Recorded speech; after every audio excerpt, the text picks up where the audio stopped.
Ethane CH3 હોય એમાં ઇથેનમાં 2 carbon છે અને બંને કાર્બન sp3 સંકરણ ધરાવે છે. તો સમજવાનું છે, ધ્યાન રાખવાનું છે. તો કાર્બન sp3 સંકૃત કક્ષકો બનાવે. sp3 એટલે ટોટલ કેટલી થઈ?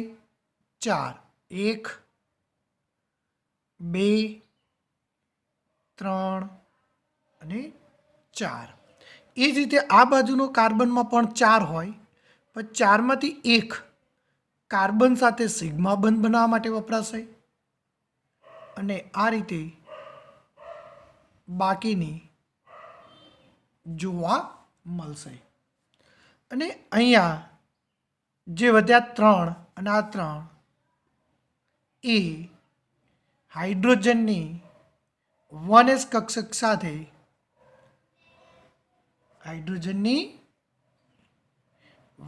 કક્ષક સાથે સિગ્મા બંધ બનાવે છે.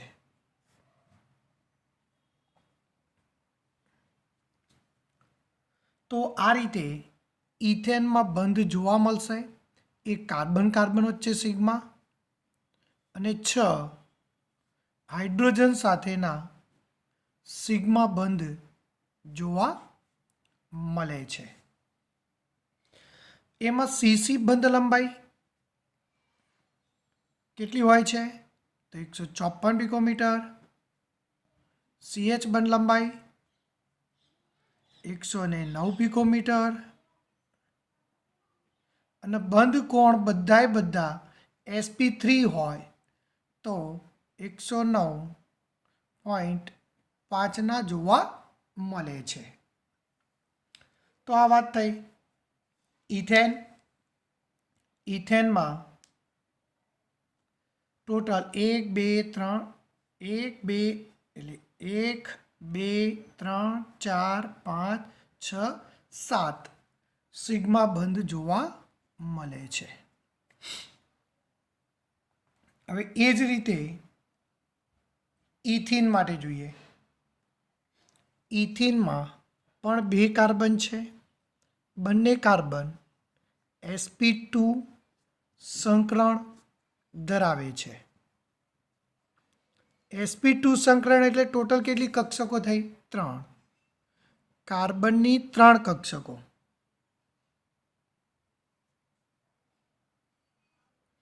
તો 3 1 આ બાજુ આવશે, 2 અને 3. એ જ રીતે આ કાર્બનની sp2 સંકૃત કક્ષકો ટોટલ 3 હોય આવી. તો એક સામસામે સિગ્મા બંધ બનાવવા માટે વપરાશે. 2 આ રીતે રહેશે. તો ટોટલ કેટલી બાકી રહી? 4. તો 4 કોની સાથે જોડાશે? હાઇડ્રોજન સાથે સિગ્મા બંધ બનાવશે.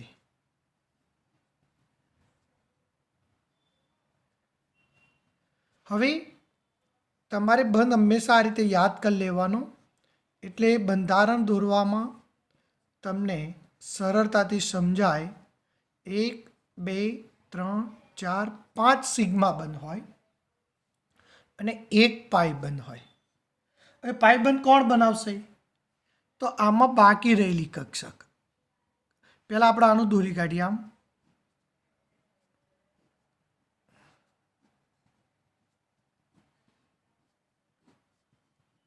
આ રીતે.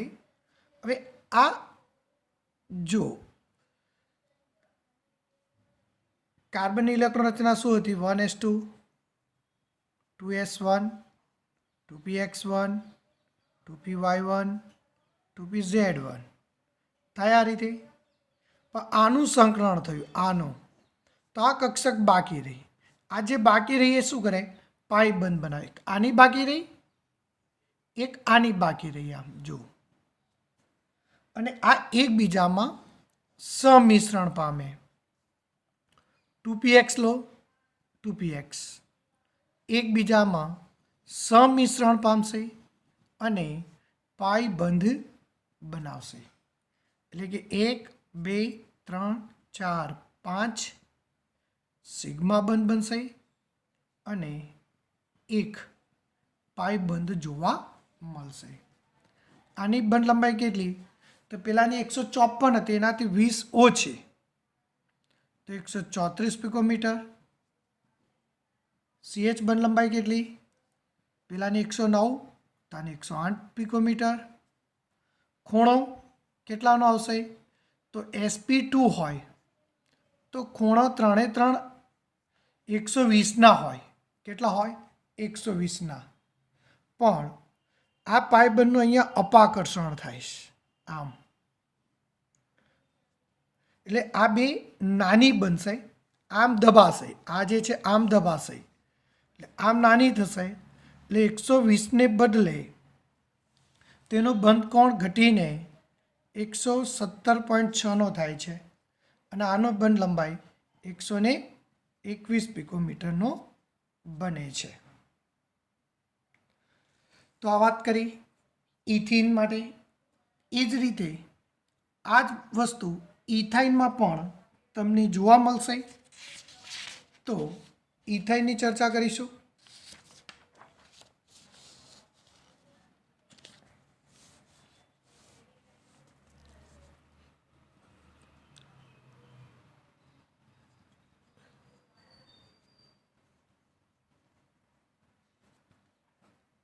ઇથાઇન છે, આમાં પણ બંને કાર્બન ઇથાઇન એટલે ત્રિબંધ હોય. બંને કાર્બન sp સંકરણ ધરાવે છે. એટલે કે આનું બંધારણ તમારે આ રીતે યાદ કરી લેવાનું. જો ત્રિબંધ હોય એમાં એક સિગ્મા હોય અને બે પાઈ હોય. તો આ કેવી રીતે બને છે એની આપણે ચર્ચા કરીશું. તો કાર્બનને sp2 સંકરણ, sp2 સંકૃત કક્ષકો કેટલી બનશે? 2. તો આ કાર્બનની 2, એક આ બાજુ આવશે, એક આ બાજુ. આ કાર્બનની 2 sp2 એક સિગ્મા બંધ બનાવવા માટે વપરાશે, આમ બાકી રહેશે. જે હાઇડ્રોજન સાથે શું કરશે? સિગ્મા બંધ બનાવશે બાકી રહી તે. એટલે કે આનું બંધારણ આ ટાઈપનું છે, CH ટાઈપનું. તો 3 સિગ્મા બંધ થઈ ગયા. હવે અહીંયા 2 કક્ષકો બાકી રહે છે. એક 2px આ દોરી અને 2px કહીશું. અહીંયા દોરો, એ પણ 2px અને બીજી આવશે 2pz. તો આ 2pz આવશે.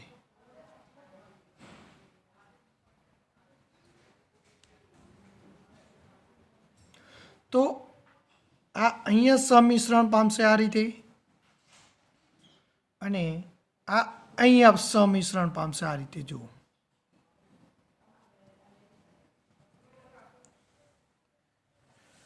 અને એના કારણે એક આ પાઈબંધ બનશે અને બીજો આ પાઈબંધ જોવા મળશે. એટલે 2 પાઈબંધ જોવા મળશે. તો આ રીતે એમાં જોવા મળશે. CC બંધ લંબાઈ 120 પિકોમીટર છે. CH બંધ લંબાઈ, આને CC કહેવાય બંધ લંબાઈ. CH બંધ લંબાઈ 106 પિકોમીટર છે અને આ ખૂણો 180 પિકોમીટરનો 180 અંશનો થાય. તો આ બધું ટૂંકા પ્રશ્નો માટે તમારે ધ્યાન રાખવાનું છે. હવે જોઈએ PCl5 માં મધ્યસ્થ પરમાણુ કોણ છે? ફોસ્ફરસ. એનો પરમાણુ ક્રમાંક 15, નિયોન 10, 3s2, 3p3, 3d0. આ ભૂમિ અવસ્થાની ઇલેક્ટ્રોન રચના છે. પણ ફોસ્ફરસની ઉત્તેજિત અવસ્થામાં, ઉત્તેજિત અવસ્થા એટલે અહીંથી એક ઇલેક્ટ્રોન કૂદીને અહીંયા જશે. એટલે શું થશે? 3s1 3p3 3d1 થશે. તો ઉત્તેજિત અવસ્થા અહીંયા 1 1 1 1 અને આ રીતે 1 આવશે. હવે સંકરણ શું થશે? તો 3s ની 1, 3p ની 3 અને d ની 1. તો આ 3 એ 3 શું થયું? 3s ની 1, 3p ની 3, 3d ની 1 એટલે ટોટલ કેટલી થઈ? 5. 5 કક્ષકો ભેગી થઈ 5 sp3d સંકૃત કક્ષકો બનાવે છે. 5 sp3d સંકૃત કક્ષકો બનાવે છે. અને એટલે ટોટલ કેટલી બની આવી? 5. અને આ 5 એ 5 કોની સાથે જોડાય છે? ક્લોરીન સાથે, ક્લોરીનની પી કક્ષક સાથે. તો ફરીથી દોરું છું, ધ્યાન રાખજો. નિયોન 10, આ 5 એ 5 કક્ષકો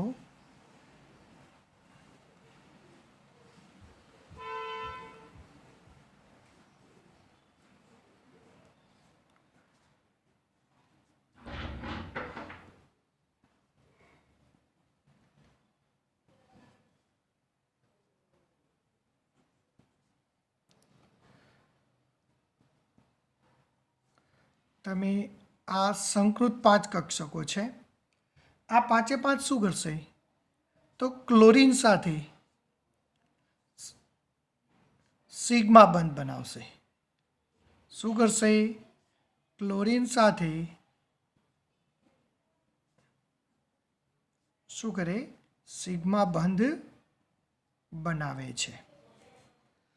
અને sp3d સંકરણ હોય તો આકાર કયો હોય?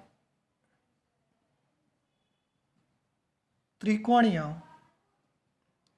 દ્વિપિરામિડલ. ત્રિકોણીય દ્વિપિરામિડલ હોય. હવે એ ત્રિકોણીય દ્વિપિરામિડ આપણે દોરીએ. એક આ ત્રિકોણ થયો, બરોબર. આ ત્રિકોણના 3 બંધ થયા, આ અને આ. એટલે કે 3 ખૂણા કેટલાના આવશે? 120ના હોય. 120નો ખૂણો થાય. હવે એક ઉપર હોય, એક ક્લોરીન ઉપર, બીજો ક્લોરીન નીચે. આમ જોઈન્ટ કરો તમે. આ ત્રિકોણ છે.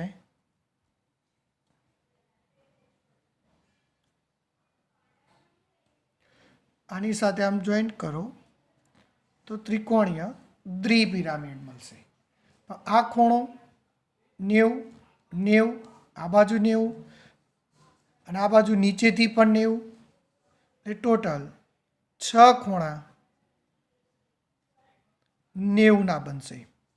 1 2 3 બધા નીચેના ક્લોરીનનો 1 2 3. તો આ રીતે તમારે PCl5ની પણ સમજૂતી આપી શકાય. PCl5 સાથે તમારે બીજો ઘટક પણ લેવો હોય તો લઈ શકો. ઉદાહરણ તરીકે ક્લોરીનની જગ્યાએ ફ્લોરીન પણ મૂકી શકો છો. તો આ રીતે જોવા મળશે. હવે જોઈએ SF6 માટે. જોઈએ SF6માં અણુ sp3d2 સંકરણ ધરાવે છે. SF6માં મધ્યસ્થ પરમાણુ કોણ છે? સલ્ફર. એનો પરમાણુ ક્રમાંક 16. ઇલેક્ટ્રોન રચના 3s2 3p4. 3s2 3p4. 4 એટલે અહીંયા 2 આવશે ને અહીંયા સિંગલ આવશે. પણ ઉત્તેજિત અવસ્થામાં શું થશે? અહીંથી એક ઇલેક્ટ્રોન 3Dમાં જશે, અહીંથી પણ એક ઇલેક્ટ્રોન 3Dમાં જશે, એટલે 2 જશે. જુઓ અહીંથી ગયો, એક આ ગયો, તો અહીંયા પણ સિંગલ, અને અહીંયા આવ્યો, અહીંથી આવ્યો અને આ અહીંથી આવ્યો. હવે શું થયું? 3s ની 1, 3p ની 3 કક્ષકો અને 3d ની 2 કક્ષકો. ટોટલ કેટલી થઈ? 6 કક્ષકો એકબીજામાં સમિશ્રણ પામશે અને 6 sp3d2 સંકૃત કક્ષકો બનાવે છે. તો આ રીતે સંકૃત કક્ષકો બનાવશે. sp3dની કેટલી બનાવશે? 6. પણ 6 એ 6 કોની સાથે જોડાશે? ફ્લોરિન સાથે. ફ્લોરિનની p કક્ષક સાથે સિગ્મા બંધ બનાવશે. જો પહેલાં દોરી કાઢું અને આ શું કરશે? ફ્લોરિન સાથે સિગ્મા બંધથી શું થશે? જોડાશે.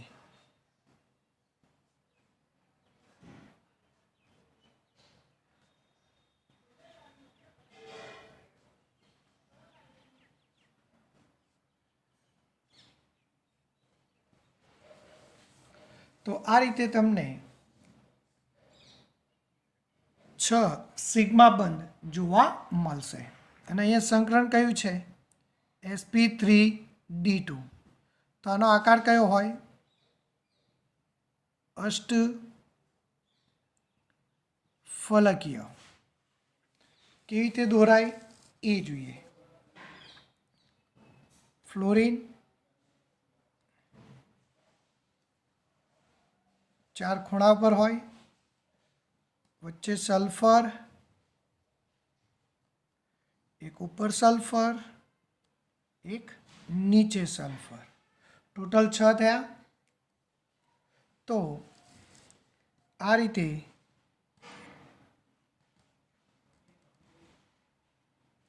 બનતી શું થશે? જોડાય છે. અને એનો આકાર કેવો બનશે? અષ્ટફલકીય. અને કેટલાનો ખૂણો હશે? તો બધા 90ના ખૂણા થાય.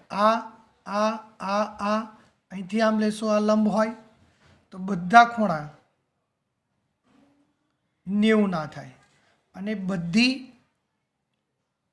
જ બંધ લંબાઈ સમાન થાય. તો આ આવ્યું SF6ની સમજૂતી. તો આ રીતે એને આપણે સમજાવી શકાય.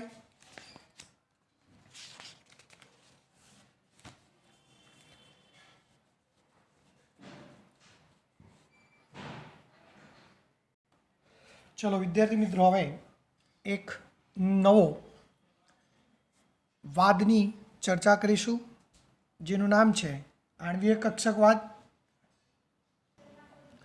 આણ્વીય કક્ષકવાદ સૌપ્રથમ મુલ્લિંકન અને હુન્ડે આપ્યો. આણ્વીય કક્ષકવાદ એટલે કે અણુ માટે છે. નામ પરથી પણ ખબર પડે. આણ્વીય કક્ષકવાદ અણુ માટે હોય. તો એની સમજૂતી મુલ્લિંકન અને હુન્ડે આપ્યો.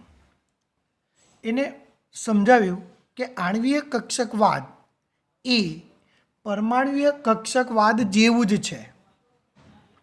આણ્વીય કક્ષકવાદ કોના જેવો? પરમાણ્વીય કક્ષકવાદ જેવો જ છે. તો એના મુદ્દા જોઈએ. તો પહેલો મુદ્દો, પરમાણુમાં ઇલેક્ટ્રોન પરમાણ્વીય કક્ષકમાં ગોઠવાય તેમ અણુમાં ઇલેક્ટ્રોન આણ્વીય કક્ષકમાં ગોઠવાય છે. એટલે એક એક્ઝામ્પલ સમજાવું. 2 હાઇડ્રોજન ભેગા થાય, એમાંથી H2 અણુ બને અને અણુ કહેવાય. આને પરમાણુ કહેવાય. આમાં કેટલા ઇલેક્ટ્રોન હોય? 1. આમાં પણ 1. પણ S2 માં કેટલા ઇલેક્ટ્રોન થશે? 2. પણ આ 2 ઇલેક્ટ્રોન ક્યાં ગોઠવાશે? તો આણ્વીય કક્ષકમાં ગોઠવાશે. હવે આણ્વીય કક્ષકો શામાંથી બનતી હોય? જે અણુ શામાંથી બને છે? પરમાણુમાંથી. તો આણ્વીય કક્ષકો પણ શામાંથી બનતી હશે? અહીંયા આણ્વીય કક્ષકો જે બને છે એ પરમાણ્વીય કક્ષકોમાંથી બનતી હોવી જોઈએ. તો સમાન ઊર્જા ધરાવતી પરમાણ્વીય કક્ષકો સમિશ્રણ પામીને આણ્વીય કક્ષકો બનાવે છે. ત્રીજું, પરમાણ્વીય કક્ષકો, કોઈ પરમાણુ હોય, આ પરમાણુ તો આ કેન્દ્ર, તો પરમાણ્વીય કક્ષકમાં રહેલો ઇલેક્ટ્રોન એક જ કેન્દ્રની અસર હેઠળ હોય. માનો કે H2 અણુ બનાવ્યો, આ એક હાઇડ્રોજન, આ બીજો હાઇડ્રોજન, જો, અને અહીંયા ઇલેક્ટ્રોન હોય, શું થાય? આ ઇલેક્ટ્રોન બે કેન્દ્રની અસર હેઠળ હોય. એટલે કે પરમાણ્વીય કક્ષકમાં રહેલો ઇલેક્ટ્રોન એક જ કેન્દ્રની અસર હેઠળ હોય છે, જ્યારે અણુમાં ઇલેક્ટ્રોન અથવા આણ્વીય કક્ષકમાં ઇલેક્ટ્રોન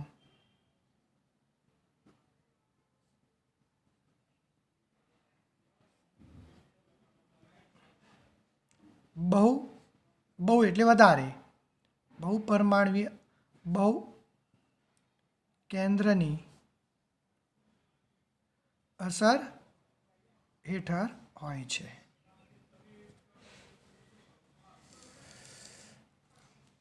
ચોથો મુદ્દો જોઈએ.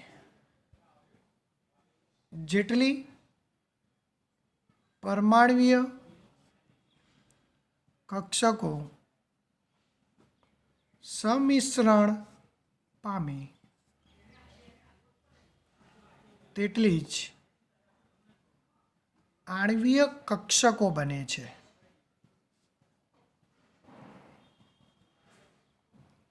પણ આ જે આણ્વીય કક્ષકો બને છે એમાં અડધી BMO હોય અને અડધી ABMO હોય. BMO એટલે બંધકારક આણ્વીય કક્ષકો અને ABMO એટલે પ્રતિબંધકારક આણ્વીય કક્ષકો. માનો કે અહીંયા 3 ને 3 6 ભેગી થાય 6, તો અહીંયા પણ એમાં 3 BMO હોય અને 3 ABMO હોય. જ્યાં BMO હોય એને psi-MO વડે દર્શાવાય અને ABMO હોય psi-MO સ્ટાર વડે દર્શાવાય. અને સિગ્મા પાઈ વડે દર્શાવાય, સિગ્મા સ્ટાર પાઈ સ્ટાર વડે દર્શાવાય છે. તો આ રીતે તમને જોવા મળશે. પાંચમો નિયમ, પરમાણ્વીય કક્ષકો પરમાણ્વીય કક્ષકોની જેમ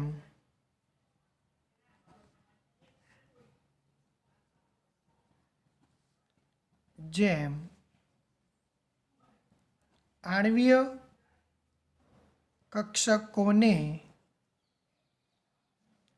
પણ આવભાવનો નિયમ, પાઉલીનો નિયમ અને ઊંડનો નિયમ લાગુ પડે છે.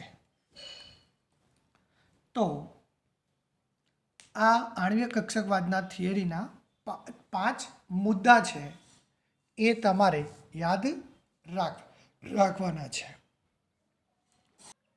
જોઈએ LCAO પરમાણ્વીય કક્ષકોનું રેખીય સંગઠન. એટલે કે છે કે પરમાણુમાં ઇલેક્ટ્રોન મળવાની સંભાવના પરમાણ્વીય કક્ષકમાં દર્શાવાય છે, તેમ અણુમાં ઇલેક્ટ્રોન મળવાની સંભાવના આણ્વીય કક્ષકમાં દર્શાવવામાં આવે છે. હવે એને S2 અણુ વડે સમજીએ. S2 અણુમાં 2 હાઇડ્રોજન પરમાણુ છે, જેને આપણે A અને B નામ આપી દઈએ,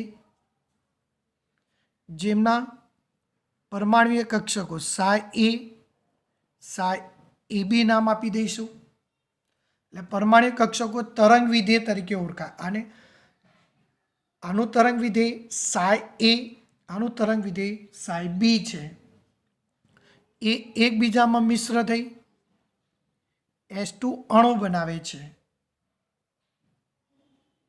શું બનાવે છે? S2 અણુ, જેને psi-MO. હવે તો આ પરમાણુ ભેગા થઈને અણુ બને, તો પરમાણુય કક્ષકો ભેગા થઈને શું બનશે? આણ્વીય કક્ષકો. આને કહીશું આપણે આણ્વીય કક્ષકો.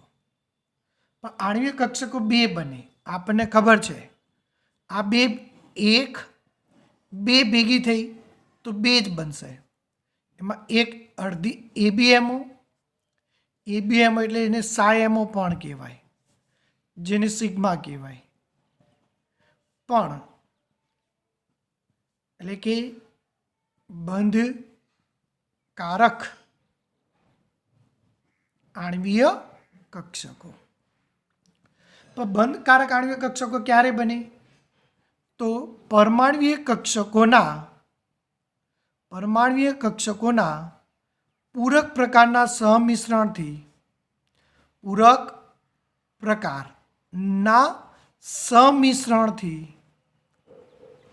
શું બનશે? બંધકારક આણ્વીય કક્ષકો બનશે. હવે પૂરક એટલે શું હોય? તો જો તમને ખ્યાલ હોય તો આવા ચિહ્ન હતા, પ્લસ પ્લસ, તો સમાન ચિહ્ન સમિશ્રણ થાય એને પૂરક પ્રકારનું કહેવાય. એ જ રીતે ABMO બને છે, જેનું નામ શું થશે? પ્રતિબંધકારક આણ્વીય કક્ષકો,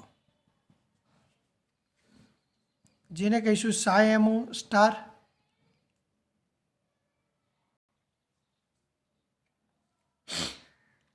psi-MO સ્ટાર એટલે કે પરમાણ્વીય કક્ષકો જે છે, માઇનસ એટલે બાદ બાકી નથી. આ પરમાણ્વીય કક્ષકોનું વિરોધક પ્રકારનું સમિશ્રણ થાય.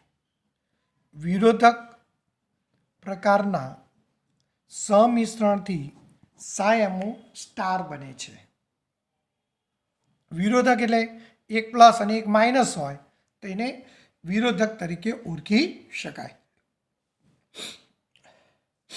જેનું જોવું હોય તો આ રીતે આપણે સમજીશું. હાઇડ્રોજનની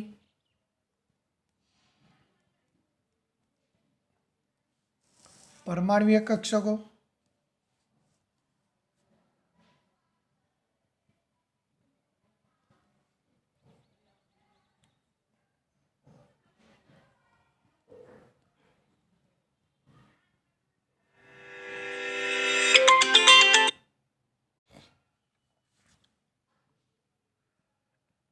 કક્ષકો. તો અને અહીંયા વચ્ચે S2 અણુની આણ્વીય કક્ષકો લઈશું. એટલે જુઓ, હાઇડ્રોજનમાં શું હોય? 1s, એમાં 1 ઇલેક્ટ્રોન. આ હાઇડ્રોજનમાં પણ 1s, 1 ઇલેક્ટ્રોન હોય. આનું સમિશ્રણ પામીને 2 કક્ષકો બને. જુઓ, આ બે ભેગી થાય, આ પરમાણ્વીય કક્ષકોનું સમિશ્રણ થયું અને એમાંથી શું બન્યું? આપણને આણ્વીય કક્ષકો.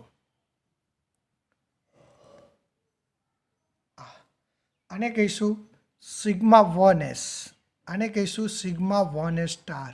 એટલે આને સાયમો કહેવાય અને આને સાયમો સ્ટાર કહેવાય. બંધકારક, પ્રતિબંધકારક. ચલો, S2 માં ટોટલ કેટલા ઇલેક્ટ્રોન ગોઠવાશે? અહીંયા 2. તો બંને નીચે આવશે. જુઓ, આને ઉર્જા સ્તર કહેવાય. ઉર્જા સ્તર. તમે જોઈ શકો છો કે આ 2 ઇલેક્ટ્રોનની ઉર્જા કરતાં આ 2 ઇલેક્ટ્રોનની ઉર્જા કેવી છે? ઓછી. એટલે શું કહેવા માગે છે? તમારે ધ્યાન રાખવાનું છે કે આ બે ભેગી થઈને આ બનશે, એમાં સાયમો કહેવાય. સાયમોની ઉર્જા સાયમો સ્ટાર એટલે કે બીએમઓની ઉર્જા પરમાણ્વીય કક્ષક કરતાં પણ આની ઓછી હોય અને આના કરતાં આની વધારે હોય. વધારે એટલે આની ઉર્જા પરમાણ્વીય કક્ષક કરતાં વધારે હોય. એટલે અહીંયા જોઈ શકો તમે કે 2 હાઇડ્રોજન હોય એની ઉર્જા કરતાં એમાંથી જે S2 બને છે, S2ની ઉર્જા ઓછી હોય. જુઓ, હાઇડ્રોજન કરતાં 2 હાઇડ્રોજન પરમાણુનો ઉર્જાનો સરવાળો કરો, એના કરતાં આ હાઇડ્રોજન કહેવાય. તો આની ઉર્જા કેવી આવશે? ઓછી હોય. એટલે કહે છે કે હાઇડ્રોજન પરમાણુ કરતાં S2 અણુ વધુ સ્થાયી છે. S2 અણુ વધુ સ્થાયી જોવા મળે છે, કારણ કે જેટલી ઉર્જા ઓછી એટલો અણુ વધુ સ્થાયી જોવા મળશે તમને.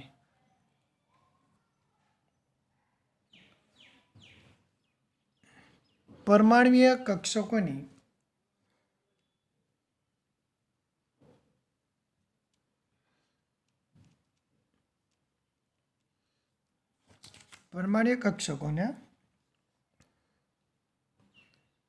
રેખીય સંગઠન માટેની શરતો. તો પરમાણ્વીય કઈ કક્ષકોનું રેખીય સંગઠન એટલે કે મિશ્રણ થઈ શકે? તો સમાન ઉર્જા ધરાવતી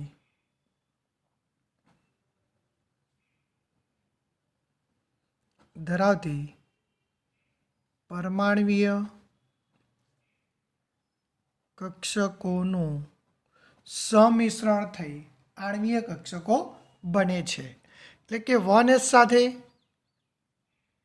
1s સમિશ્રણ થાય, પણ 1s કક્ષક સાથે 2s કક્ષકનું સમિશ્રણ થઈ શકતું નથી. નંબર 2,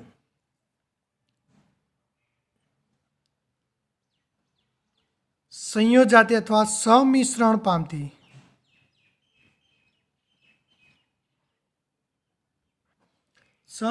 પામતી બંને પરમાણ્વીય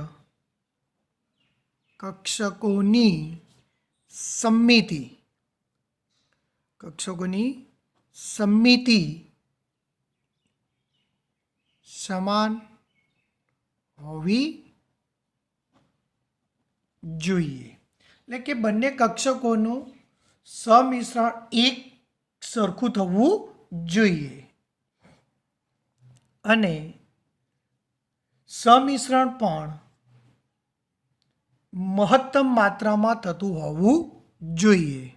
સમિશ્રણ પણ મહત્તમ માત્રામાં થતું હોવું જોઈએ. તો આ એની શરતો છે. હવે અહીંયા આપણે ટોપિક જોવાનો છે, સિગ્મા અને પાયબંધ, આણ્વીય કક્ષકોના પ્રકાર. તો આણ્વીય કક્ષકોના મોટાભાગે આપણને સિગ્મા અને પાયબંધ જોવા મળશે. એ સિવાય ડેલ્ટા પણ છે, પણ ડેલ્ટા આપણે જોવાનો નથી. પણ તમને ખ્યાલ હશે પાયબંધ ક્યારે રચાય? અક્ષીય કક્ષકોના સમિશ્રણથી પાયબંધ રચાય. એસ અથવા અક્ષીય કક્ષકો. અને પાયબંધ ક્યારે રચાય? તો લંબ અક્ષીય કક્ષકોના સમિશ્રણથી પાયબંધ રચાય છે. તો આ રીતે તમને સિગ્મા અને પાયબંધ જોવા મળશે. હવે 1s કેવી રીતે જુઓ? આ 1s જો પૂરક પ્રકારનું સમિશ્રણ થાય તો સિગ્મા 1s બનાવશે. એટલે આ ટાઈપનો. અને 1s વિરોધક પ્રકારનું સમિશ્રણ થાય, માઇનસ એટલે વિરોધક.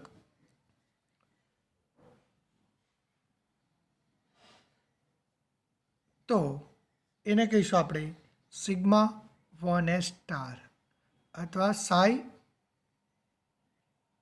MO star. અહીંયા સાઈ એમઓ બનશે. તો આ રીતે સિગ્મા 1s સ્ટાર બનશે. જો 2s હોત તો આ 2s તો સિગ્મા 2s સ્ટાર બનત. એ જ રીતે પી કક્ષકો માટે આ અક્ષીય કક્ષક, આ પણ અક્ષીય કક્ષક થાય. એનું પૂરક પ્રકારનું સમિશ્રણ. પૂરક એટલે સમાન ચિહ્નો સમિશ્રણ પામે. એટલે એક પરમાણુનું કેન્દ્ર, આ બે પરમાણુના કેન્દ્ર થયા સમાન ચિહ્ન ધરાવતા. એટલે આમ સમિશ્રણ પામશે, આમ.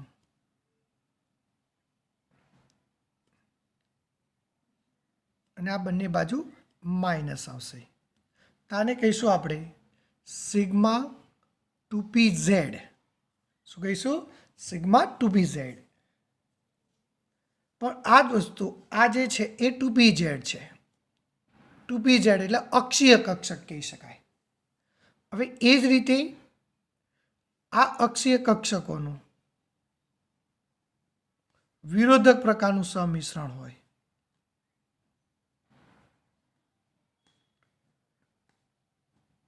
વિરોધક એટલે એક પ્લસ હોય તો સામે માઇનસ હોય.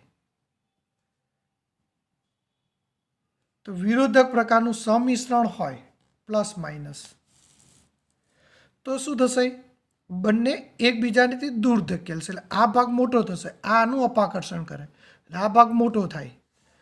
આ ઋણ ભાગ આનું અપાકર્ષણ કરે તો આ બાજુ મોટો ભાગ થશે અને અહીંયા નાનો ભાગ આવશે.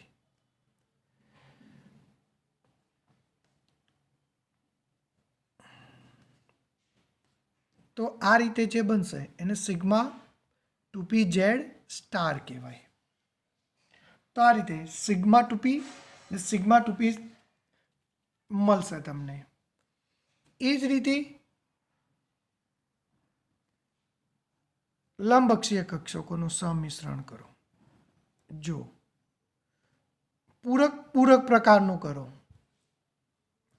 આ 2pz, આ 2pz, આ સોરી x લઈ લઈએ. 2px 2px થયું. પ્લસ એટલે પૂરક પ્રકારનું મિશ્રણ. એટલે બે કેન્દ્રો વચ્ચે ઇલેક્ટ્રોન મળવાની સંભાવના વધુ આવશે. જો એટલે ઉપર સમાન ચિહ્ન, નીચે પણ સમાન ચિહ્ન સમિશ્રણ પામશે. તો આ રીતે જ્યારે સમિશ્રણ પામે તો પાઈ 2px કહેવાય. પણ આનું નાનું પૂરક પ્રકારનું થાય.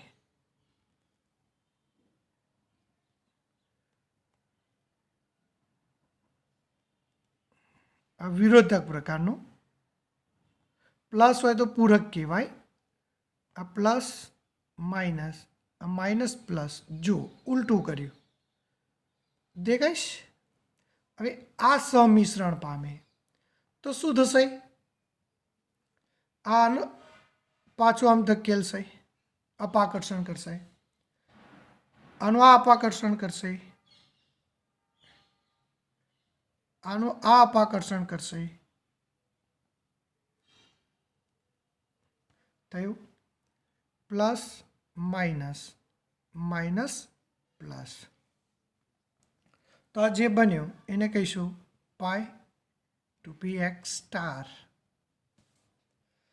તો આ રીતે સિગ્મા અને પાઈ બંધ જોવા મળે છે. અને આનો આણ્વીય ચડતો ક્રમ તમારે જોવાનો છે. કઈ રીતે આવે એ જોઈએ આપણે.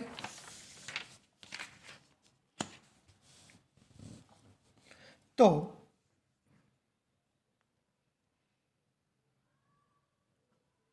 આણ્વીય કક્ષકોનો ઉર્જા સ્તર. પણ આ ઉર્જા સ્તર કોના માટે લાગુ પડશે? હાઇડ્રોજનથી નાઇટ્રોજન સુધી. કયો ઉર્જા સ્તર આવશે? સિગ્મા 1s કરતાં સિગ્મા 1s સ્ટારની ઉર્જા વધારે, સિગ્મા 2s કરતાં સિગ્મા 2s સ્ટારની વધારે. ત્યારબાદ પાઈ 2px અને પાઈ 2pyની ઉર્જા સમાન આવશે. એના કરતાં સિગ્મા 2pzની વધારે, એના કરતાં પાઈ 2px સ્ટારની વધારે. ના બંનેની સરખી હોય, ધ્યાન રાખજો. જે માની સરખી એ માની સરખી. અને સિગ્મા 2pz સ્ટાર બનશે. તો આ ક્રમ હાઇડ્રોજનથી નાઇટ્રોજન સુધીનો છે. પરંતુ ઓક્સિજનથી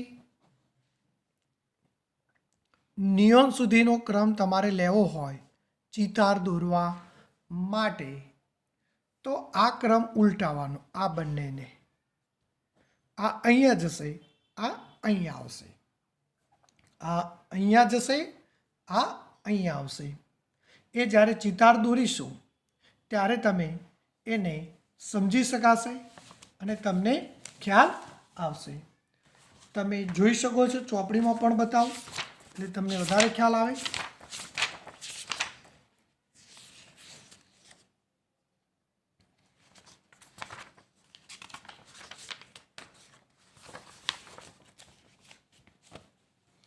એટલે આ યાદ કરી લેવાનું. આના માટે લખવું હોય તો sigma 1s, sigma 1s star, sigma 2s, sigma 2s star.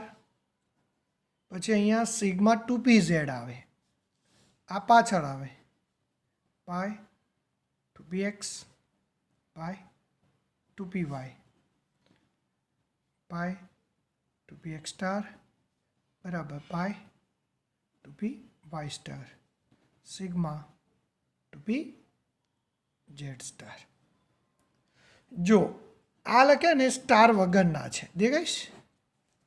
જે સ્ટાર વગરના હોય ને એને BMO કહેવાય, BMO.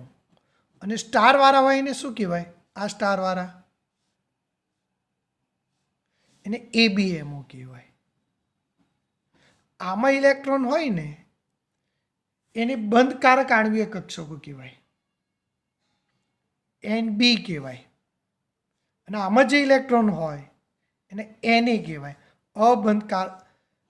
બંધકારક આણ્વીય ઇલેક્ટ્રોનની સંખ્યા અને બંધ પ્રતિકારકની સંખ્યા. એટલે ધ્યાન રાખજો, NB એટલે